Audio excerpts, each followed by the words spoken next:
Sebenarnya kaget banget karena tadi malam jam 2 pagi saya tuh diteleponnya sama Abi Ramzi. Jadi udah 3 kali atau 4 kali telepon berdering. Nah tadi pagi tepat hari ini kan Abang tuh berpulang jam 2 pagi menurut beritanya. Nah saya tuh udah bangun jam setengah 5 pagi karena saya sama Nasar nih harusnya kita syuting taping lebaran untuk acara pagi-pagi kita. Nah, makanya alarm jam setengah 5 pagi. Nah, waktu saya lihat handphone, saya bilang, ih kok banyak banget telepon dari Abi Ramzi. Terus saya lihat WhatsApp, Abi bilang, ayahnya Nasar meninggal.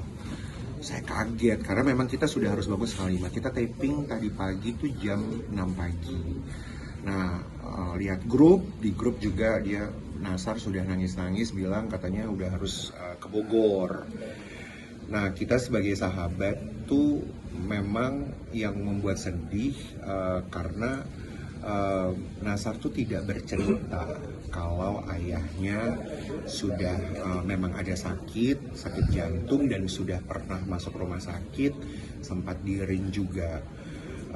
Kenapa saya bisa bilang ini? Karena di voice note-nya ketika dia minta izin tidak syuting, dia bilang kalau minta maaf tidak menceritakan kepada rekan-rekan kerjanya atau teman-teman sahabatnya kalau memang ayahnya sudah ada proses sakit jantungnya itu gitu. Nah itu yang membuat kita kenapa tidak bercerita gitu. Nah itu aja sih, cukup kaget, makanya saya coba untuk bela-belain dari Jakarta ke sini. Harusnya syuting tadi pagi tuh syutingnya sebenarnya spesial Ramadan, spesial Lebaran yang udah seragamnya sudah disiapkan, seragamnya Nasar juga sudah disiapkan. Itu seharusnya kita berempat seragaman. Nah malah Nasarnya yang nggak ada gitu, karena harus buru-buru kesini. Nah ini yang juga lucunya, sehari sebelum Abah meninggal dunia kan saya sering teleponan sama Nasar tiap malam gitu, suka video callan gitu ya. Dia kan suka gila-gila sendiri, suka joget-joget gitu kalau video callan sama Nasar. Nah sehari sebelumnya saya tuh bilang sama King, kayaknya aku nih bakalan di Jakarta lebarannya, libur kan kita libur panjang nih nggak syuting. Lo di mana? Ya di Bogor lah, tempatnya Abah, dia ngomong gitu.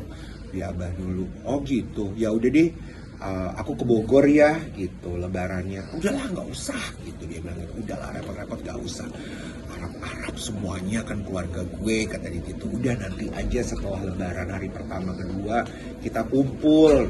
Nasar ngomong gitu. Nah itu tuh lucu karena memang sehari sebelumnya saya bilang udah nggak apa-apa, aku datang ke sana aja. Maksudnya kan nggak pernah datang ke rumahnya Abah gitu, kita teman-temannya nggak pernah datengin. Nah karena setiap tahunnya teman-teman tuh satu grup kita tuh mencar-mencar kan, yang satu kemana.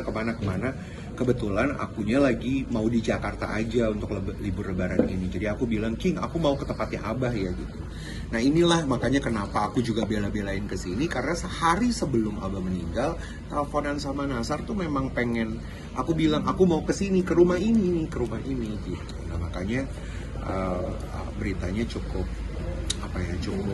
mengagetkan kaget gitu. di Enggak, aku cuma nanya sama Nasar gimana Abah kok bisa mendadak berpulang. Maksudnya kita nggak tahu, kita nggak dikabarin, kita nggak dikasih tahu sakitnya seperti apa. Ya dia minta maaf, dia tidak menceritakan, tetapi dia kasih tahu, dia cerita prosesnya. Karena sebenarnya Nasar kemarin sempat ke rumah sakit dulu. Itu pun dia tidak cerita. Jadi ternyata semalam dia ke rumah sakit sama mamanya, keluar dari rumah sakit jam 10 malam, Nasar pulang ke Jakarta, mamanya ke Bandung gitu. Jadi Nasar ke Jakarta karena dia tahu dia mau syuting pagi gitu. Nah tadi malam dibangunin jam setengah 2 pagi, dia cerita dia masih kayak orang apa ya, linglung, kayak oh enggak, oh orang tadi dari rumah sakit, abah tuh baik-baik aja sih, saturasi darahnya tuh, oksigen dalam darahnya masih 99, masih baik-baik aja. Maksudnya meninggal siapa, bapak siapa yang meninggal gitu. Tadi sih dia ceritanya dia pun shock karena dia masih kayak abah siapa, bapak siapa yang meninggal gitu, karena dia baru ketemu sama bapaknya tuh jam 10 malam tuh, dia baru keluar dari rumah sakit di sini di Bogor gitu. Itu yang membuat dia kaget. Makanya kita juga terima beritanya, voice note-nya dia juga histeris nangis tuh jam 2 pagi gitu, karena dia baru dibangunnya jam setengah 2 gitu. Itu yang diceritakan sama Nazar gitu. Terima kasih semuanya. Terima kasih ya.